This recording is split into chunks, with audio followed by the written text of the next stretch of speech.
আসসালামু আলাইকুম। ওয়ালাইকুম সালাম। ভালো আছো তো? আলহামদুলিল্লাহ।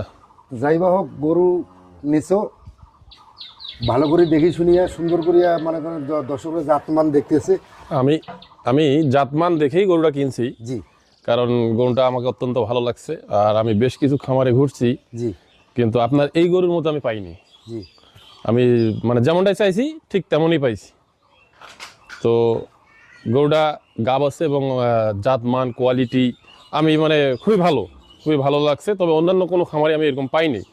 আর বিভিন্ন জায়গায় আমার আরও গরু আছে, বিভিন্ন জায়গায় কিনছি গরু বিভিন্ন খামারে, কিন্তু আমি অনেক ঠকছি। জি কিন্তু এখানে আসে আমি মোটামুটি অনেক ভালোই আর কি পাইলাম। আপনারা আসেন দেশের যে কোনো প্রান্ত থেকে, আসে আপনি নিয়ে যাবেন। অনেক ভালো মানুষ, আপনি আসলে এখানে আমরা অনেক সুযোগ সুবিধা আপনারা পাবেন, বা আমিও পাইছি। হ্যাঁ, থেকে আপনারা জাত মান, গরু কোয়ালিটি, দুধ কতটুকু আসে সব কিছু আপনি অ্যাকুরেট পাবেন। যদিও আমিও একজন প্রান্তিক খামারি, কিন্তু আমার কাছে মানে আর বৈশিষ্ট্যটা অনেক ভালো লাগছে। আর ওনার কাছে বেশি দরদামও করতে হয় না, খুব অল্প দুই এক কথায় আমি গরুটা কিনছি। এবং আরও অন্যান্য অনেক গরু আছে, আমি কয়েকদিন আগেও এনার কাছ থেকে আরও 2টা গরু নিয়ে গেছি বা আরও নিব, এবং খুব অল্প দামের মধ্যে আমি গরুটা কিনছি। ভাগিনা খিপ সবল খামারি আল্লাহর রহমতে। যাক, ওনার ঘরে গরু আছে, বেশ কয়েকটা গরু আছে, এটাও নিল, আবার নেবে।